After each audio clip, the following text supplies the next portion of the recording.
The old Pope was the woke Pope. A lot of conservative Catholics were uncomfortable with Pope Francis because he went further than anybody else before him. He became fully in service of whatever the liberal morality was at the time. So lots of Catholics were pretty excited for a more conservative Pope to come and like reverse this, for the papacy to go back to its roots. Because we've seen in America that America has reversed the tide of woke. You would hope that the Catholic Church followed suit, but it seems like the old guard of the woke order is maintaining power in the papacy. I really like it because this is a magazine for elites. Not magazine, sorry, the news, because the ads that you see is like property, watches, look, watch. Yeah. The elites love this kind of crap. This came with the magazine. This is not a magazine, this is a newspaper. I mean, this came with the newspaper. Yeah, it came But because it comes with it. It's This is like a interesting 'cause fashion magazine. These watches right here. Expensive. These. This is not my domain. This is, I guess, like, when they give you this newspaper, they give you something for the kids or something. And oh, this is for the kids? yeah, it's like very flashy. Oh, you're calling me a very kid? lots of colors. Look at the colors. MashaAllah. Astaghfirullah. This is what is this? It's alcohol. Pinot Noir. This is not. We do not encourage. We do not endorse. Anyways, look, what I was saying about these watches Yeah. is that they're all like, it's literally plastic and rubber, and they're selling them for millions of dollars. It's wild. It's wild. I mean, it's a status symbol. That's the point. And even though the Chinese are outproducing this at a rapid rate, We should come up with our own brand and We just should. call it, like, make it foreign, like a Middle Eastern brand. I'm actually working on something like that. I can't shill my own brands. Oh. I don't feel comfortable You with think that. somebody's gonna think? We're gonna build. We're doing a clothing brand, and with time we'll introduce it. Inshallah. Bismillah, let's get straight into it. What is it? What Like, is that? this is the Pope. I don't know if people can see this. The new Pope, mixed blessings. Leo XIV embarks on papal journey into an age of turbulence. What are your thoughts about this guy, Leo XIV, the first American Pope? So, I mean, I heard he's a little different than the old Pope. Is he? Yeah. How different? How is he different? He's a little more woke. But no, the old Pope was the woke Pope. Pope Francis, one of the things a lot of conservative Catholics were uncomfortable with Pope Francis because Pope Francis was like, you can't go full woke as a Catholic. You can't like start endorsing gay priests and stuff like that. Yeah. But they did. He went further than anybody else before him. Like, he became basically fully in service of whatever the liberal morality was at the time. So lots of Catholics were pretty excited for a more conservative Pope to come and like reverse this, for the papacy to go back to its roots. Because we've seen in America that America has reversed the tide of woke. You would hope that the Catholic Church replicates this. Followed suit because but it seems like the old guard of like the woke order is maintaining power in the papacy. There's woke and conservative on the one hand, people who say just focus on my country. Oh yeah, strengthen the country, strengthen my the country, nation. America first, screw the immigrants. We're just our blood and our soil. But there's also people say, nations, it's not about the nations, it's about the world, really about the West, right? The EU, NATO. We want to keep the West together and not necessarily have this nationalistic attitude, right? So is this pro-immigration basically? It's pro-immigration. It's more about utility. So the old economy, like improving the economy by bringing skilled labor. This is like the divide, and definitely the new Pope is like, it was pretty strategic to choose him to be from America. Yeah. First American Pope I think ever, which is not a crazy thing because America's only 300 years. Is he pro-Trump? Doesn't seem so. People are digging up his retweets. I think he mentioned something about immigration. Yeah, after he got elected to Pope, everybody just went in and like, who is this guy? Yeah. Right? So, he's been retweeting like pro-George Floyd, pro-immigration. He hasn't really been taking positions himself more. He's like signal boosting others, right? This is how these people do things. And he's more of a leftist. Like, he's more of a Democrat. Who chose him? Who put him in power? The Cardinals. So the way this works is that every time a pope dies, any Catholic man is eligible to be pope. Okay. Out of 1.6 billion. But usually a cardinal is picked. Almost always a cardinal is picked. Cardinals are like the elite order. They're like the Illuminati of, I don't know, the Catholic Church. They're like the inner circle. That's a big statement. They're the inner circle. They're the inner circle. There's like very few of them. Yeah. I don't think there's more than 1,000 or something like that. There are very few. What's special about them? Do they have like certain powers? They're like the C-class executives, so like the VPs of the Catholic Church. They oversee a bunch of priests. Okay. Because each bishop oversees. This is like the Catholic hierarchy. Each bishop oversees a group of priests. A cardinal is a special type of bishop. They have special authorities in addition to being bishops. And one of the most important authorities is that they get to choose the next pope. Okay. So they get together when a pope dies, and they believe, and here's something very interesting, they believe that the election of the pope is divinely guided. So whoever is chosen as pope is basically God's representative on earth, and he can't be questioned, really. So this puts conservative Catholics who want to kind of hold on to their faith in a very awkward position. Because they have a woke pope and their whole thing is being anti-woke. So you see Matt Walsh, he's like, well, we can't make everything about politics. He's the pope. Let's not judge him. He's kind of forced to do that. Either he compromises on his conservative values or he compromises on his Catholic values. Or he shoves it under the rug. Matt Walsh is right-wing, left-wing? He's right-wing Catholic. Okay. So he's both. Oh, now he's in a kind of spot. Even with Pope Francis, they were in an awkward position.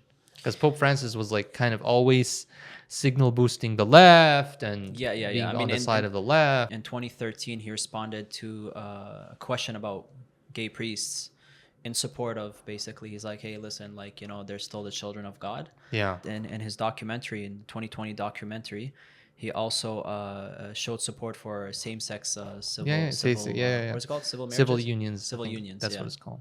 Yeah. This is an interesting choice from the Catholic Church. I mean, one question that's always should be discussed is like, okay, how much power does a pope really have? Yeah, how much power does a pope really have? Yeah, how much power does a pope really have? I mean, they do have a kind of soft power. It's nothing like it used to be before, because once upon a time, the Catholic Church played a big role in European politics. They granted legitimacy to the kings. This was called divine right of kings. Okay. Right? If the Pope excommunicated you, then you did not have any legitimacy as a king. So the Pope had a big power. Today, after the Enlightenment, it's a symbolic. They have power as in the sense that 1.6 billion Catholics see the Pope as their spiritual guide, their spiritual leader. It's a symbolic position. They see him as a spiritual leader, meaning if the Pope, you can imagine, let's say you have a Catholic billionaire who wants to give back and has some sense of connection to God. The Pope has sway. Yeah. The Vatican has, I think, hundreds of billions in assets. They have lots of influence over Catholics. But at the end of the day, they're not what they used to be. And they don't have political authority, of course. Yeah. Everybody knows that. Yeah, church and church and state are separate in Western society. This was ever since the 1500s, right? Yeah. Ever since, I would say really the 1700s, that was the Enlightenment, especially late 1700s with the French and American revolutions. Right. This stuff was, religion was kicked out of society. They were oppressed for so long, like they couldn't really question much, and the elites had all the knowledge to themselves. And then when the printing press came out, they started to translate all the Bibles, basically. They realized a lot of things, and all the thinkers started to come out, and they're like, hey, listen, you can't suppress our thought anymore. 100%. And that's it started with Martin Luther, the guy who was the Protestant Reformation. Yeah, it's not that Martin Luther, not Martin Luther King. Martin Luther King is named after this Martin Luther. Okay, yeah. This part of the Protestant Reformation guy. He basically said, Catholic Church doesn't have the right to interpret the Bible for us. Once upon a time, it was illegal for you as a Christian to have a Bible or to read the Bible for yourself. Yeah. No, you have to go to the ulama. Yeah. You have to understand it from their ulama, and the priests will interpret it for you. So, and Martin Luther said that's a bunch of BS, and we're not going to have these priests in antiquity. Why I mention it this way? This is exactly what the Quran talks about. When Allah subhanahu wa ta'ala اتخذوا أحبارهم ورهبانهم أربابا من دون الله. Where Allah subhanahu wa ta'ala says, it's a confusing statement the first time you hear it, which is says that the Christians and the Jews took their rabbis and their priests as gods, arbab, besides Allah subhanahu wa ta'ala. So one of the Sahaba came up to the Prophet ﷺ and asked him about this verse. When I was a Christian, we didn't worship our priests. We didn't take them as gods. So the Prophet ﷺ said, did those priests not make the halal haram for you and the haram halal for you? And he said, yes, they did.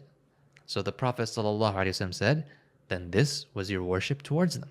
See, we usually think about worship in very spiritual, metaphysical, ritualistic terms. Worship is when you make dua, it's when you pray. No, worship is also when you assign somebody to be your legislator, to be society's legislator. This person has the right to decide what is right, what is wrong.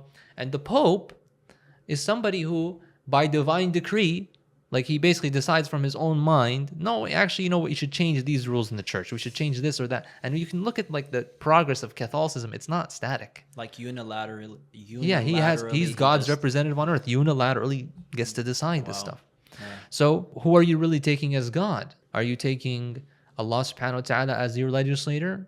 Or are you taking the Pope? Or are you taking president as your God? This actually reminds me of something. You know that one video of Jordan Peterson? Yeah. Where he talks about, and he's always crying in his videos. May Allah guide him and fix his mental health as well. One of his videos, he was talking about how some Jewish people called him rabbi. Maybe a Jewish person called him. You saw that one? You saw that one? So I have to ask. Yeah. I don't understand the question exactly. He wants to know if you convert to Islam. No, I'm saying that. No, that wasn't. No. So you wouldn't? No, because that isn't how I evaluate the situation. How would you evaluate it? This is the crux. Well, I'm Muslim enough to have been invited to your mosque. No, you're always invited. No, even if you're not there. But I mean this specifically. I mean this very specifically, you know.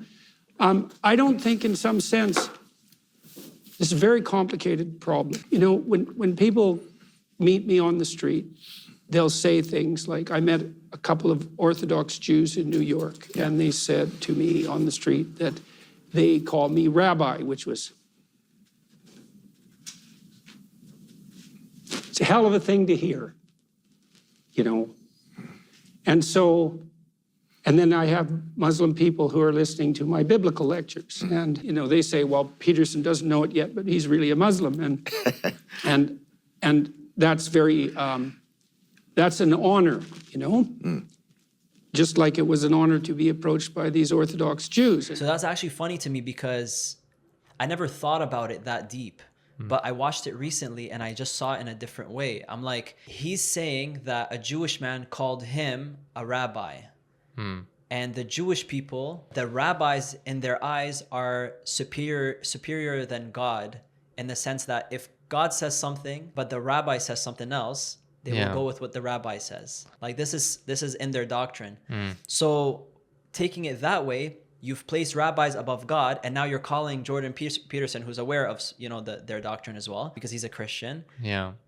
They're calling him a rabbi. It's such a, like, they just placed him so high. Yeah. I can see why he cried in that moment, you know, astaghfirullah, but like, it's like he's being placed, he's like thinking of himself as somebody so significant. 100%. And this is why Islam, there's no concept of a clergy in Islam. Clergy, like you have the Catholic clergy, is like an official religious authority. There's no official religious authority in Islam. It's just after the prophets, khalas. Yani, a alim is anybody who has khashyatillah and, you know, the basic knowledge and understanding. You know, like there's no clergy in Islam. In Islam, there's the haqq, which came from Allah subhanahu wa ta'ala, revelation. We all have access to it. Nobody has a special status except due to their understanding of the dalil. What makes a alim is khashyatillah.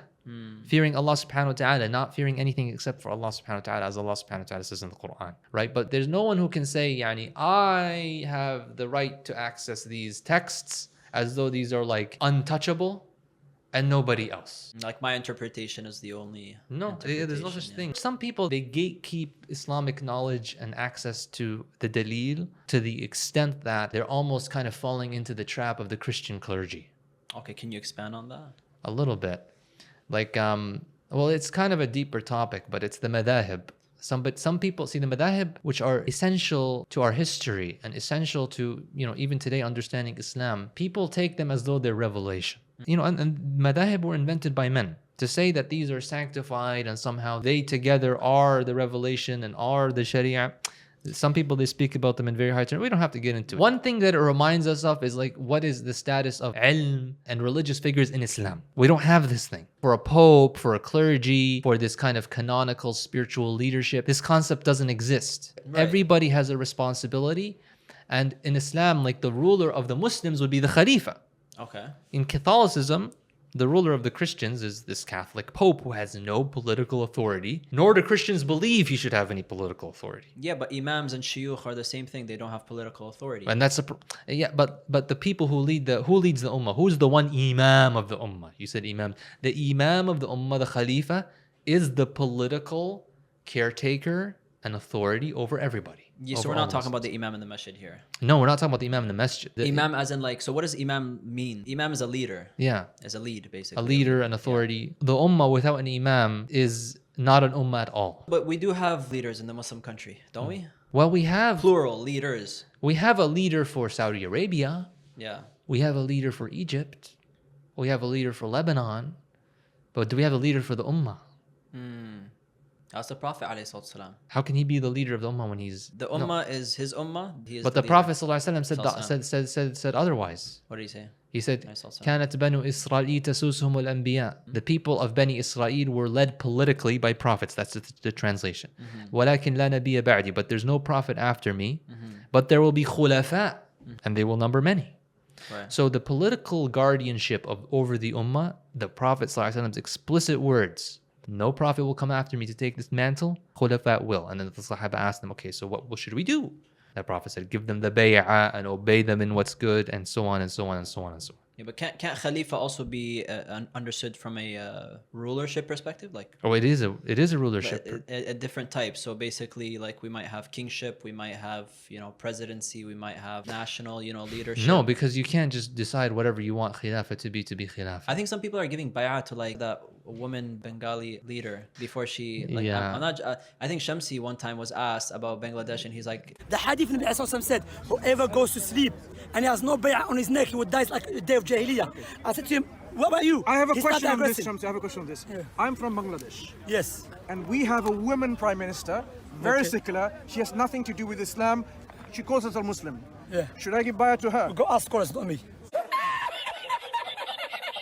People like to make up whatever they want. Yani, I'm gonna go give nikah to my girlfriend and with no wali. Bro, there's a specific nikah is a contract, Yeah, right? Nikah is a yeah, contract. yeah. There's conditions for the contract. Yeah, I'm gonna go give bay'ah to my uncle. what is bay'ah before we go into Bay'ah this? is Let's a explain pledge of it. allegiance. It's a bilateral agreement. It's a social contract. Yeah, so it's like when you get your citizenship and you're like, I do declare, like. Yeah, one of well, those ones. let me put it more simply. Like, you agree to obey the ruler, and the ruler agrees that he will uphold Islam and the Sharia. So the ruler is not the person that we're technically obeying. No, we are obeying. We're obeying Allah's command that He's only fulfilling. Like Yeah, it's yeah, not His yeah. own rules. Well, It's the not his own ta'ah, power the and ta'ah authority. to the wali amr, the ta'ah to the ruler is conditional on his obedience of Allah subhanahu wa ta'ala and his upholding of the Sharia. So what do we do if we? I know we're going on a tangent a little bit, Yeah. but what do we do if if he doesn't uphold the Sharia, the rules of Allah? What if he starts making up his own rules? What if he becomes Well, then this, then it becomes incumbent upon the ummah to correct him, and if he's not listening, then to replace him. Right? There's mechanisms in the Islamic system for this, whereby the people of power who wield the authority to put somebody in that position, like the armies and the generals, these people should come, and the courts and so on replace this person. So not everybody in general, because you generalized it to the ummah. Like I'm just like a No, but what happens when these people are not doing their job? What happens when the whole amana is lost and the ummah is just spiraling into secular nation states and people have forgotten even la ilaha illallah except in speech? Everybody becomes responsible. Right. If this is something you understand, then it becomes totally incumbent upon you to yank the collar of those who can do something about it. Yeah, that sounds a little violent though. No, it means like, akhi, come help. So doing amr bil ma'ruf wa nahy anil munkar basically. Yeah. Prophet ﷺ said if you see a munkar, you should change it with your hand. But if you can't, Yeah. you say Change it with your tongue. Change it with your tongue. And if you can't do that, then you hate it in your heart, and that's the lowest of iman. Yeah. But we should get to a point as like individuals, like maybe for the general like ami, like the general layman, Yeah. should be able to speak up about it, to Oh, spread 100%. public awareness, to make it clear. And I think the ulama play a big part in this to make things clear and to keep the leaders accountable, so that we also know what their role is supposed I to think be. one of the things that really peeve me is when we think of ourselves as laymen.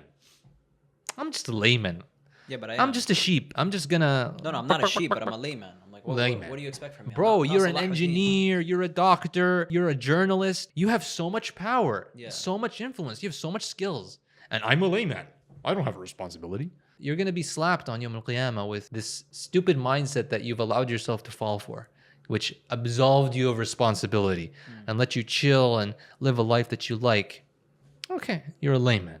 Yeah, and if somebody who is just survival mode every day, he's just like cutting timber just to make enough money to feed his family. Okay, this person can call himself a layman, but you live in the West. You go to university. You work a high-skilled job. You have some talents. You have some...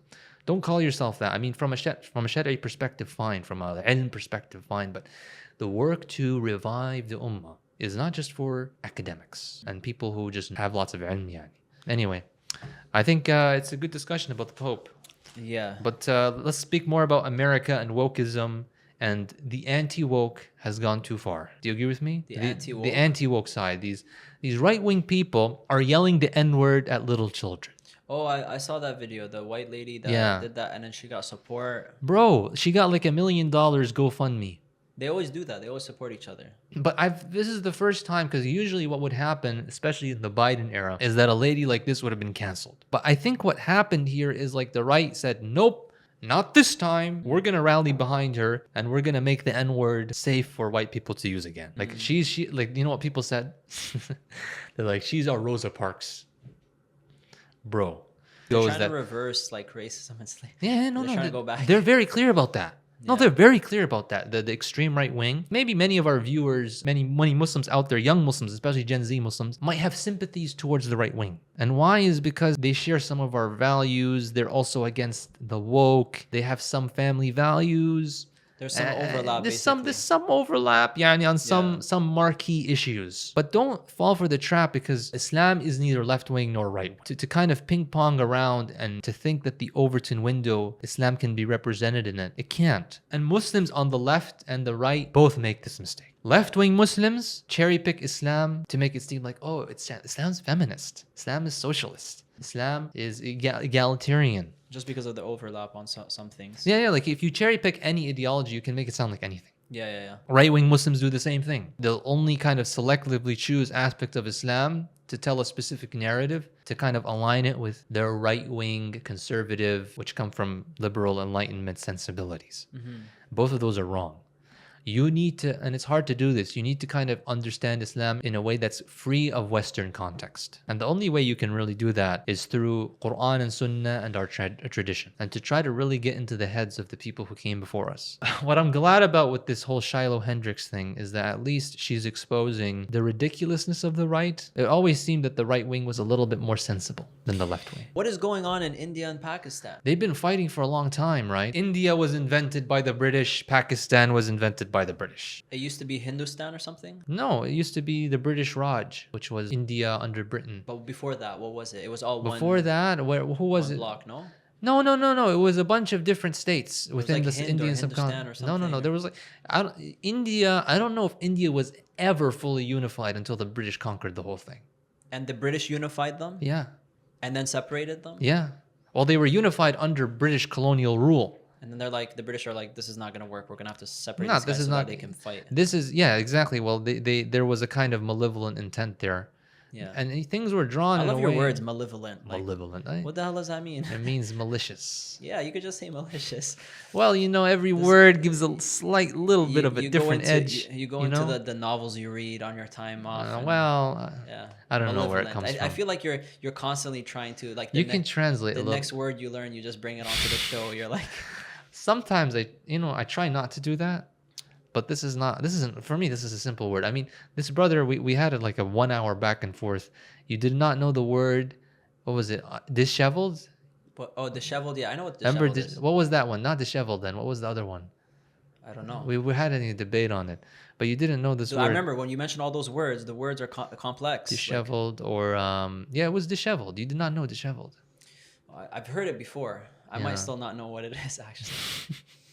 So anyway, Britain united, the subcontinent, and then there was a partition, and then many Muslims made their way over to the Pakistani side of the partition. Many Muslims didn't. It might shock the viewers to know that there are more Muslims in India than there are in Pakistan. Yeah, that's weird because Pakistan's in the bad and like the flag and everything. Yeah. Actually, no, Pakistan's in the bad is like national. I feel like an issue with Indian Muslims. We have a big problem. There's this council of Indian Muslims that made a fatwa. It's about the India-Pakistan war. Yeah. We can put it on the screen. Yeah. But they talked about how Muslims must support India. India? They're Indian Muslim Council. There's only one word for them. Munafiqeen, traitors. Yeah, subhanAllah. The Modi government, it's like... Oh, yeah. Bro. There are Muslims that support BJP. Wow. The Modi's party. Why would they do that? The colonized mindset, bro. We see it right here too. It's everywhere. Inferiority complex. Oh, we need to appease our oppressor. And some of them really get it into their heads and they become fully sold out ideologically speaking as well. The political situation is evolving and it's hard to speak about on this show. Indian Muslims are in a tough situation. We've been seeing it over the past couple of years, right? Have you seen all the videos of them being killed, mobs? They're accused of killing a cow. I see videos of Muslim Indians being lynched to death. They happen all the time. SubhanAllah. One of the worst places to be a Muslim, one of the most oppressive and hateful governments towards Muslims is the Hindutva. They rival the Zionists. Our death is nationalism. That's exactly what's choking the ummah, that we have these 50 nations. But us together as a bloc, different story. We can really protect our interests. We can really advance and protect Muslim blood and advance our interests in the region. We would not have the issues that we're having today where we're divided and conquered. Big Daddy USA has to come to India and Pakistan and tell them, stop fighting. This is the situation that we're in. We don't have really the independence to do anything. But I thought Israel wanted India to get into the fight. Yeah. Wouldn't the US be aligned with them? They might be. I don't know what the US's motives are. Sometimes it might come in to put in a ceasefire, but okay, what's next, right? This is something that requires more sophisticated political analysis. Yeah. So I guess, I can't really tell people the answers, but I can tell them, don't necessarily believe the headlines. Don't necessarily believe what is apparent about the situation. But know that the US is, both for India and Pakistan, is Big Daddy. Yeah. China's coming in, their influence is being rivaled there, but still, US is king there. So we had a good discussion. Now Brother Nas is going to pull up some of your suggestions of names. Yeah, so we got some suggestions in the comments. Zesty I3. This brother, may Allah bless him, but he goes on to saying... Sorry. You didn't even know what this meant.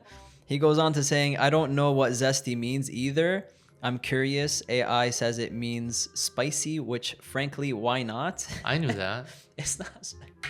What? Zesty is fruity. You get what I'm saying? You know what fruity is? I know what that means. Yeah, so that's what zesty means.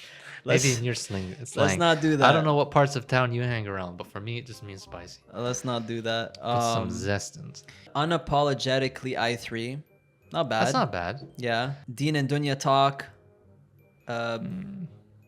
Nah, that's a no from me. Deen and deep. Interesting. That's an deep interesting. on Deen. Deep on Deen. Yeah, going deep on the Deen. That might be a good one. That might be a good one. Depth in Deen, something with deep in Deen. The fikr room. The fikr. Is there much fikr or is it too much yapping? A lot of yapping. If you ask me. One half of the room at least. Beyond the masjid. Ummah unfiltered. I'm on. I3 deep Deen. This is a good one. Here's an interesting one. They were clever with the wording here, or the letters. I3 lamb. And it shows Islam. Nice. But with the 3 instead of the S. That might be a good name for our main show. The I3 show? Yeah. Sheikh Hosta's show? Yeah. Doesn't it give off the vibe of you guys are trying to have a monopoly on the deen? I3 is the only Islam or something I think that's in your own I3 head. equals Islam. No? Nah. I3 breakdown. States of the Ummah. States sounds like of the Ummah. the United States. It's not quite the right name for our show ours. Global Mimbar. That's too I would say not too religious, but it's not quite the style here. We're not giving khutbahs here. Spicy podcast. Why is everyone using spicy We're getting and zesty? spicy. Why? I don't think they're we give making off that some vibe. bad assumptions. I know I'm Lebanese guys, but Husn let's slow al-dhan, down. people. Husn al-dhan. Let's slow down on the jokes. Influential thinkers. Yuck. Sorry for whoever wrote that, but that's bad. Sorry, Shah's Sultan. That's cringy to call yourself that. Maybe you can call me that, but I can't call myself that. Thinking Century. And he goes, by the way, awesome content. Thank you, bro. Appreciate it. Brothers in Discourse. That's like Brothers in Islam. You know? That's like the Knights of the... I'm not sold yet. Real Talk Ummah. Ummah Unfiltered came back up again. Simply Muslim. Your roadmap talk made me think of the name Deen and Direction. I like that one. Deen and Direction podcast. Directional Deen. No, the Why other not? one is better. One Direction. No. One Deen. One Deen, one Direction. Yeah, I get One Direction. Guys, what do you think of this guy looks like he could be on One Direction, doesn't No, he? stop. Why are you dissing now? I'm not Why are you- dissing. This is a compliment. All right. Do I look like a white boy with the long hair and the? There's one. There's a Muslim guy on there, Zayn. Zayn Malik? Yeah, isn't he? What is he? White? Isn't Yeah, he? male guy. Yeah. He's what's Arab, right? I think he's Muslim. I don't know actually. He's Arab though. You No, could. he's Pakistani. Oh. Pakistani. Okay, close enough. Yeah. But that one is a good one, guys. One Direction. One Deen, One Direction. The Rising Ummah. I like Deen and Direction, or One Direction. One Direction is too copycat of them. So what? It's gonna remind them of One Direct. Yeah, why not? What's the you know? It's a little nice, songs? little inside joke, Yanni. No, I don't know any songs. No, actually, isn't the one "You're so beautiful" because you don't know you're beautiful? Wow, that's crazy. I don't even know any You're songs. so but that's, beautiful. I Yeah. don't. You come from I could see you in the shower like basically. I don't. See, I can't see you in the shower. I can see you being that type of person. Pause. You know what pause is now. So I'm not a. Yeah. I'm not a 1D fan. I can see you singing. I'm that not in a the shower. directioner.